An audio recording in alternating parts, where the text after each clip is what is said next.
Assalamualaikum warahmatullahi wabarakatuh. Selamat siang adik-adik mahasiswa semester 1. Mungkin ini pada masa pandemi saat ini, maka kita melakukan kuliah secara daring, tidak seperti biasanya, tatap muka. Saya Bu Tririni, mengampu mata kuliah dasar-dasar hortikultura. Saya sebagai koordinator dengan tim, yaitu Ibu Dr. Insinyur Kasucianing Ati, kemudian Ibu Eliati Ningsih. Nah, sebelumnya mungkin saudara pernah tahu ya apa itu hortikultura, ya. Tapi sebelum kita masuk pada kuliah inti, di sini saya akan melakukan kontrak perkuliahan, di mana nanti saudara bisa melihat apa yang akan saya sampaikan dengan tim, materi-materi yang akan saya sampaikan. Yang pertama yaitu untuk identifikasi mata kuliah, yaitu judul mata kuliahnya Dasar-Dasar Hortikultura dengan SKS 3, yaitu 2 untuk teori, 1 untuk praktek. Kemudian untuk UTS, jadi nanti di sini kami melakukan untuk pendahuluan itu, yaitu kuliah ada tatap muka 14 SKS, 12 sampai 14 SKS, di mana untuk kehadiran, jadi nanti saudara harus hadir 100%. Itu sudah ketentuan dari pedoman untuk di Politeknik. Kemudian jadwal kuliah, jadi nanti ini jadwal kuliah, ini biasanya untuk hari Senin jam 7 sampai jam 9, di mana dilakukan di kelas P33, yaitu di lantai 3. Kemudian untuk praktikum nanti ada praktikum di lapang, ada praktikum di lab. Ini dilaksanakan hari Jumat jam 1 sampai jam 3 sore. Kemudian untuk golongan B itu hari Kamis jam 3 sampai jam 5. Sama, untuk praktikum dan kehadiran saudara harus hadir 100%. Jadi, tapi ada toleransi kalau saudara memang betul-betul sakit, harus ada keterangan dari dokter. Kemudian untuk yang tidak mengikuti UTS atau UAS, maka saudara harus melaporkan atau mendaftar pada koordinator 1 minggu sesudah UTS atau UAS berlangsung. Kemudian kalau nilai praktikum itu ada yang kurang, maka harus dilengkapi. Kalau tidak, nanti keluar nilai T, berarti saudara kosong nilainya. Kemudian untuk kehadiran tadi sudah saya sampaikan, dan kuliah sudah saya sampaikan 100%. Untuk pelaksanaan kuliah, karena 2 jam itu setara dengan 100 menit, maka untuk 10 menit pertama itu adalah review dari kami untuk mata kuliah yang minggu kemarin sudah disampaikan. Kemudian untuk 40 menit itu adalah pembahasan mengenai topik yang dilakukan oleh dosen. Kemudian sesudah penyampaian oleh dosen, 35 menit dilakukan diskusi Jadi diskusi ini untuk membicarakan topik minggu ini, ya. Jadi topik pembelajaran yang sudah disampaikan oleh dosen, kemudian didiskusikan. Kemudian nanti setiap kuliah akan kami ajak 10 mahasiswa menjadi panelis diskusi yang mendiskusikan tentang topik yang sudah disampaikan oleh dosen.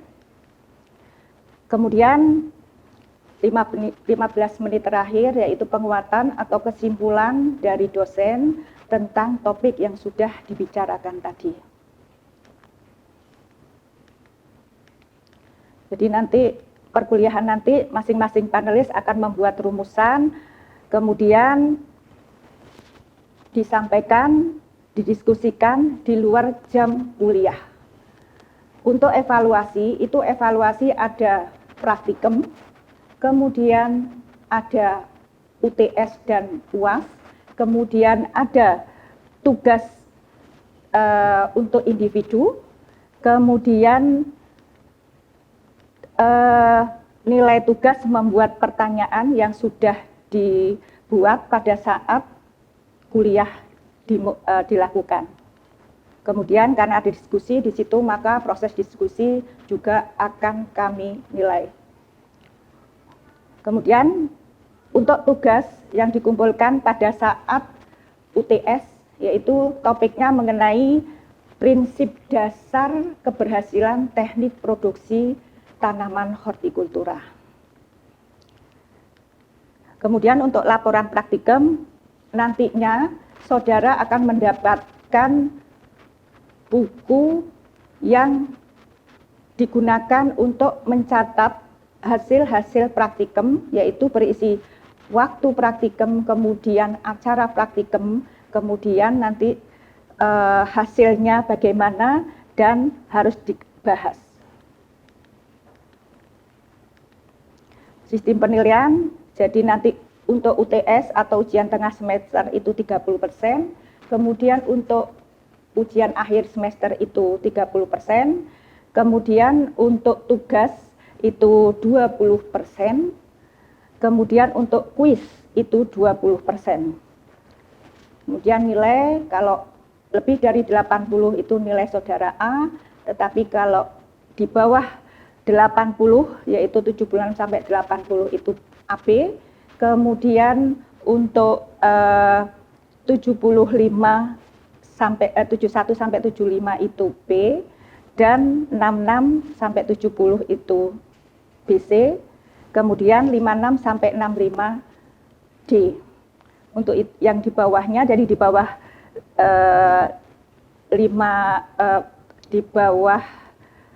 45 atau 46 itu saudara mendapatkan nilai E.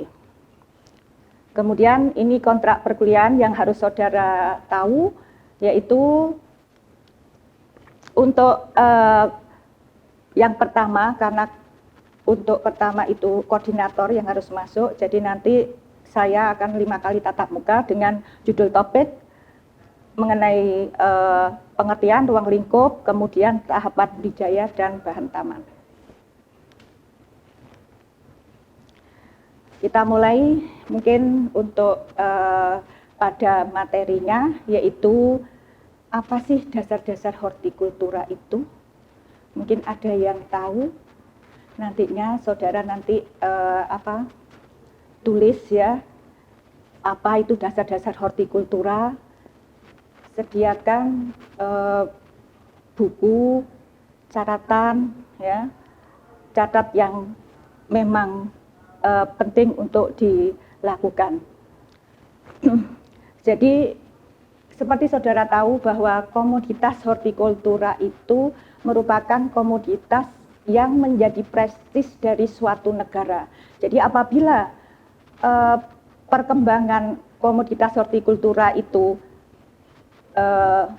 naik atau tinggi, maka prestis dari negara itu akan menjadi baik. Kemudian kita tahu seperti negara di tetangga kita yaitu Thailand, dengan semua ada jambu Bangkok yang serba Bangkok. Nah, ini merupakan prestis dari negara Thailand. Kemudian juga Belanda dengan bunga tulip, di mana Belanda itu tidak punya lahan, lahannya sedikit, tetapi bisa maju hortikulturanya. Kemudian Nicaragua dengan pisangnya,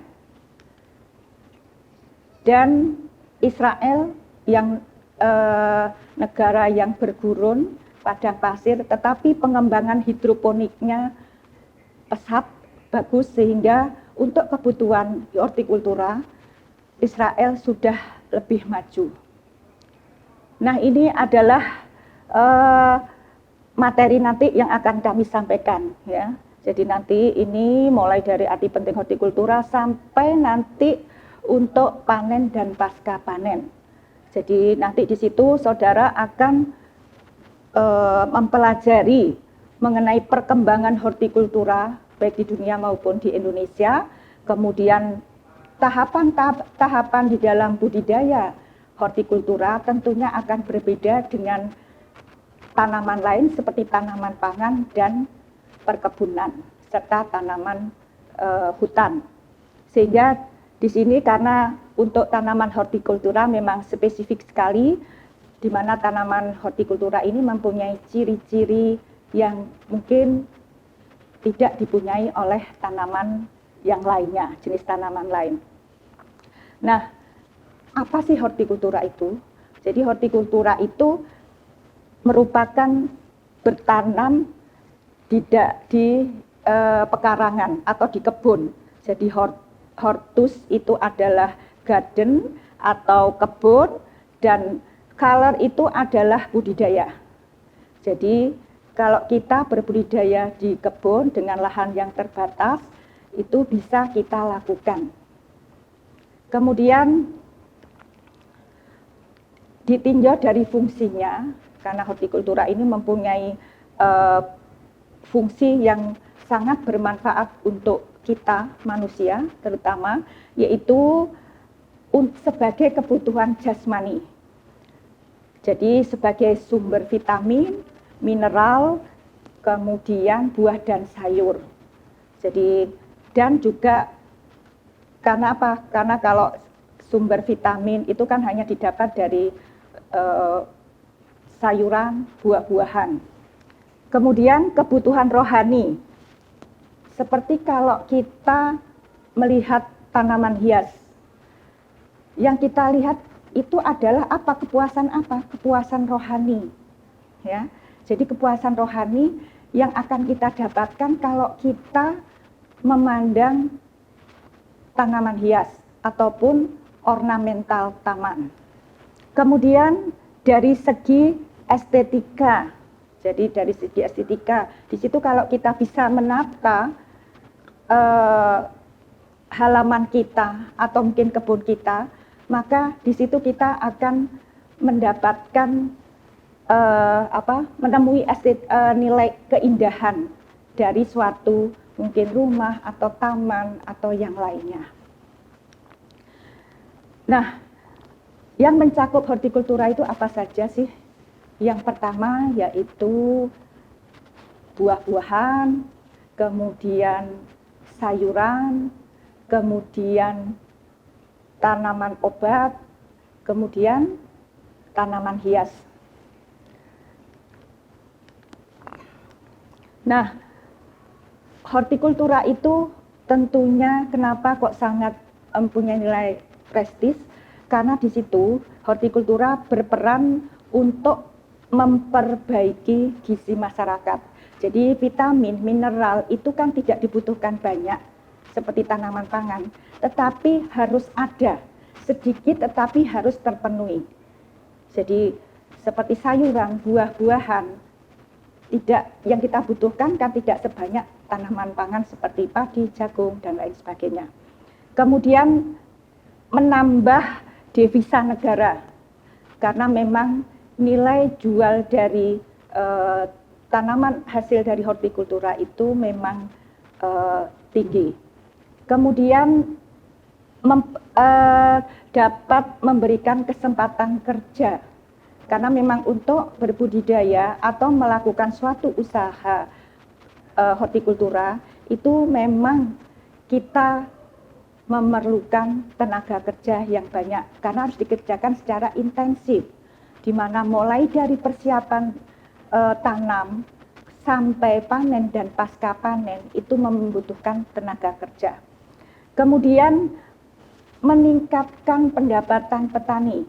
Jadi kalau misalnya harga dari tanaman pangan dengan tanaman hortikultura tentunya itu akan dengan lahan sedikit tapi kita bisa mendapatkan pendapatan yang besar. Kemudian keindahan dan pelestarian lingkungan, karena di situ untuk tanaman-tanaman hortikultura, jadi seperti ada tanaman tahunan semusim, kita bisa menanam tidak hanya kalau lahan sempit tidak usah khawatir, kita bisa menanam secara vertikultur di situ, maka di situ kita bisa menjaga keindahan lingkungan kita, kemudian penggunaan pupuk-pupuk yang bahan-bahan yang kimia juga akan kita kurangi. Kemudian apa sih sifat dari hasil dari tanaman hortikultura dibandingkan dengan tanaman-tanaman lain? Yang pertama yaitu hasil dari tanaman hortikultura tidak bisa disimpan lama.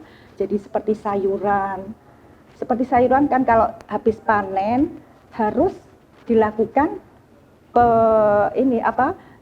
penanganan, mungkin dicuci terlebih dahulu, kemudian disimpan di tempat yang teduh atau di tempat yang bersuhu rendah, sehingga kalau tidak dilakukan seperti itu maka hasilnya akan menjadi rusak. Kemudian hasilnya membutuhkan tempat yang lapang. Jadi tempat yang lapang itu maksudnya kalau seperti kita menyimpan sayuran, apakah bisa sayuran itu kemudian dimasukkan di dalam keranjang kemudian ditekan-tekan supaya cukup tempatnya? Bisa saja, tetapi nanti efeknya pada saat akan kita pasarkan ke konsumen. Jadi sudah banyak yang rusak. Kemudian mudah rusak tadi. Jadi karena terkandung banyak air di dalam hasil hortikultura, maka cepat rusak. Kemudian melimpah ruah pada musim tertentu. Jadi seperti pada tanaman buah itu kan ada musim-musimnya. Jadi pada saat sekarang seperti mangga. Nah, pada saat musim mangga, bulan Agustus, September itu nanti akan melimpah.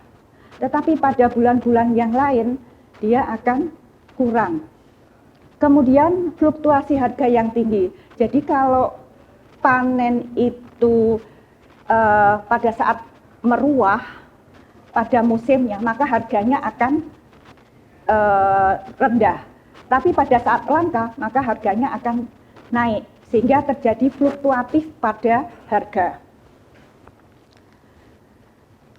Kemudian tentunya ada di situ semua di dunia itu tidak ada yang sempurna, mesti ada positif dan negatifnya.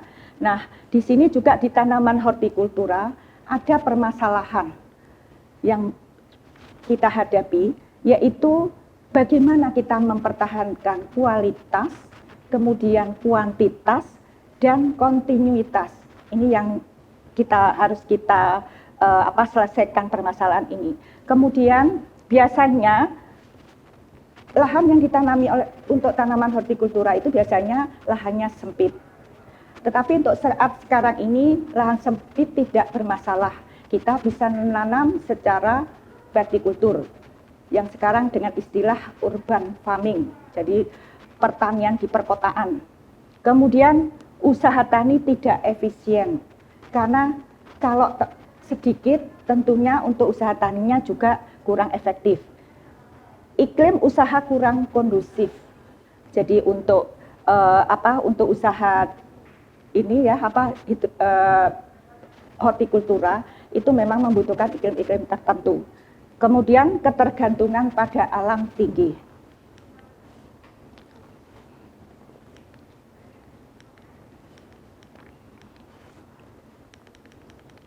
Ini sudah saya sampaikan cabang-cabangnya, jadi termasuk pembibitan, itu juga termasuk hortikultura.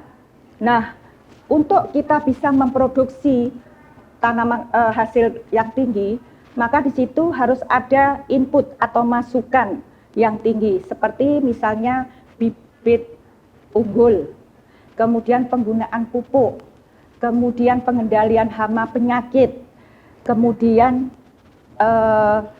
penggunaan zat pengatur tumbuh, di mana biasanya kita menggunakan dengan pestisida anorganik, kemudian pupuk-pupuk yang pupuk buatan, yang pabrikan, sehingga di situ menyebabkan produksi hortikultura ini berdampak, yaitu karena kita terlalu banyak menggunakan bahan-bahan yang anorganik, maka akan terjadi pencemaran lingkungan, kemudian keanekaragaman hayati itu akan berkurang, kemudian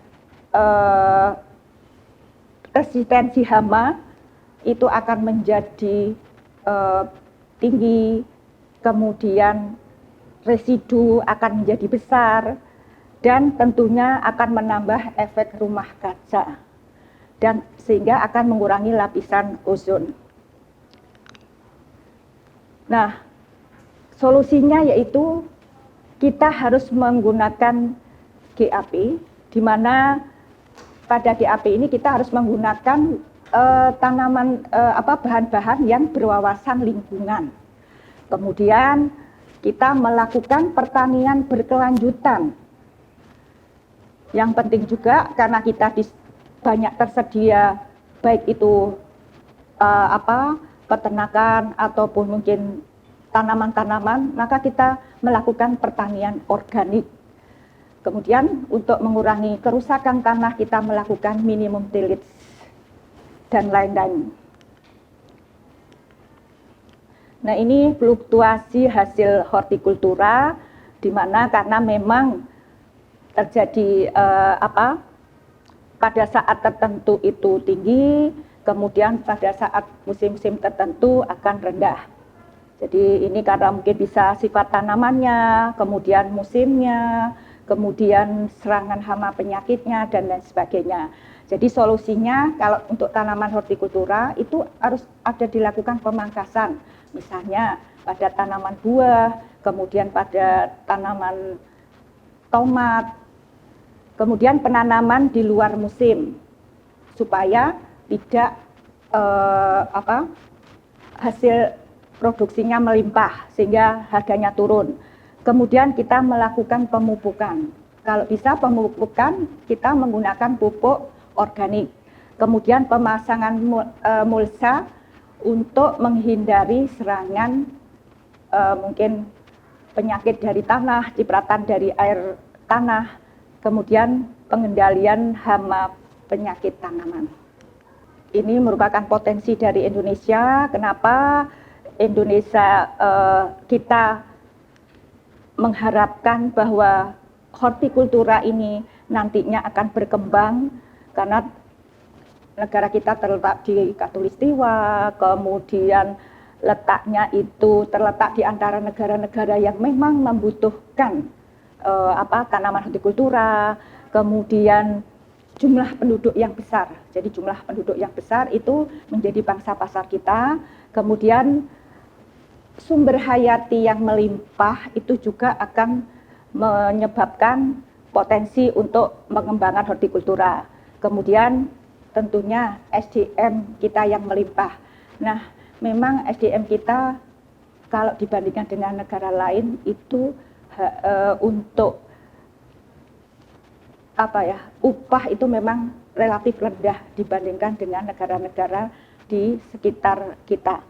Kemudian Indonesia memiliki topografi, jadi topografinya itu bergelombang, sehingga di situ ada nanti pada yang mempunyai ketinggian tentunya suhunya rendah, sehingga untuk tanaman-tanaman yang membutuhkan suhu yang rendah itu cocok. Kemudian untuk suhu yang rendah, untuk yang di dataran rendah tentunya kita bisa melakukan menanam tanaman-tanaman dengan varietas yang cocok ditanam di dataran rendah. Kemudian negara kita memang negara yang subur, ya, luas. Jadi sampai dulu bisa dikatakan bahwa tongkat dan kayu bisa jadi tanaman. Nah, itu adalah peribahasa karena memang negara kita itu luas dan subur. Kemudian memiliki iklim yaitu musim kemarau dan musim hujan. Ini karena di situ tentunya ada positif, ada negatifnya, yaitu di mana kendalanya yaitu luas pemilikan lahan yang semakin sempit. Tentu saudara sudah tahu untuk apa lahan yang produktif untuk pertanian sekarang berubah menjadi misalnya untuk properti, untuk pabrik-pabrik dan lain sebagainya. Kemudian kualitas produk kita memang masih rendah dibandingkan dengan negara lain. Kemudian program pemulihan yang harus kita kembangkan.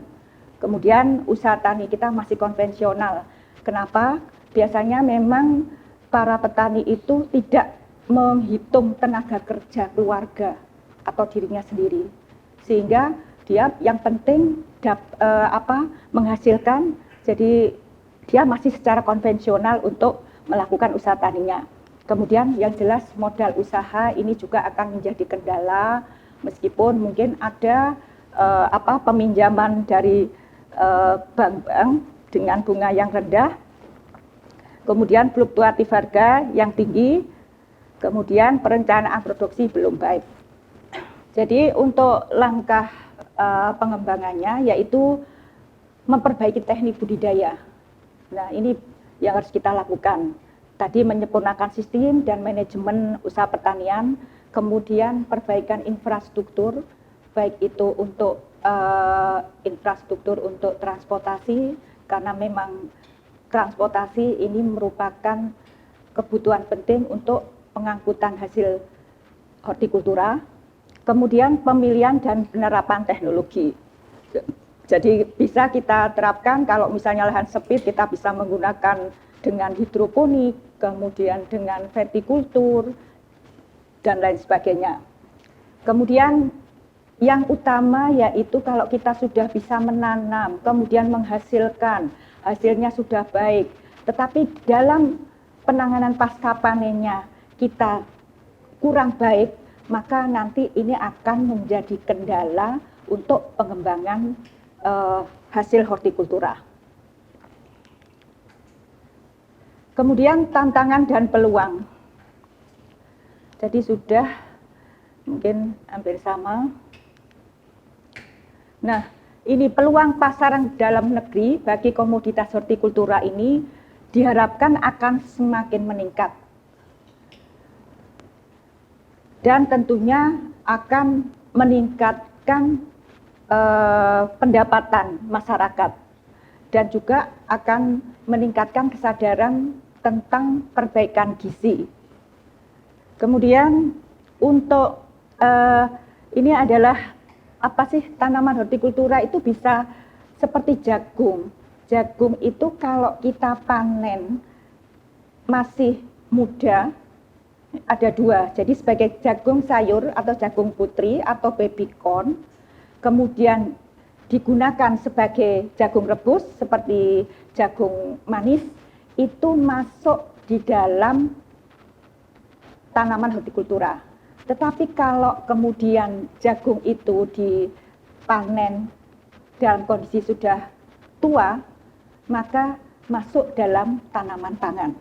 Jadi tergantung pada pemanfaatannya. Nah, tanaman hortikultura tidak bisa ditanam dengan sistem produksi yang bermacam-macam. Di antaranya yaitu sistem pekarangan. Jadi kita bisa menanam tanaman hortikultura di pekarangan.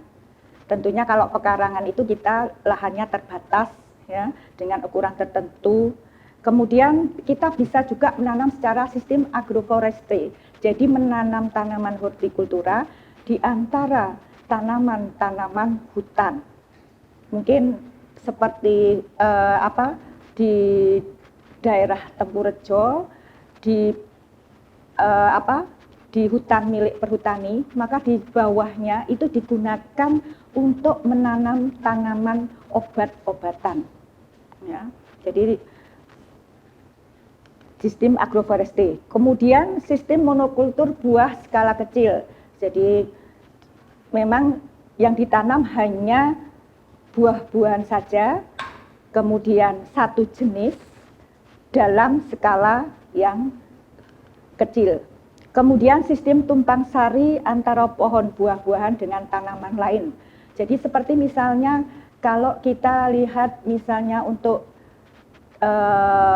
mangga, di bawah pohon mangga itu bisa dimanfaatkan untuk tanaman misalnya tanaman jagung atau mungkin tanaman cabai. Karena sela-sela jarak antara tanaman satu dengan tanaman lain itu masih lebar sehingga bisa dimanfaatkan untuk tanaman lainnya. Kemudian bisa juga skala perkebunan. Jadi sistem biasanya ini dikelola secara bisnis, ya. Kemudian sistem produksi hortikultura semusim. Jadi seperti misalnya buah melon, semangka, cabai, tomat itu termasuk pada produksi hortikultura semusim. Kemudian kita bisa melakukan sistem secara intensif, ya, produksi intensif. Misalnya dengan hidroponik. Itu kan sangat sangat efisien sekali. Saya kira materi hari ini cukup sekian. Mudah-mudahan apa yang saya sampaikan itu akan menambah wawasan saudara di dalam mengenal tanaman hortikultura. Semoga ini bermanfaat. Selamat siang. Assalamualaikum warahmatullahi wabarakatuh.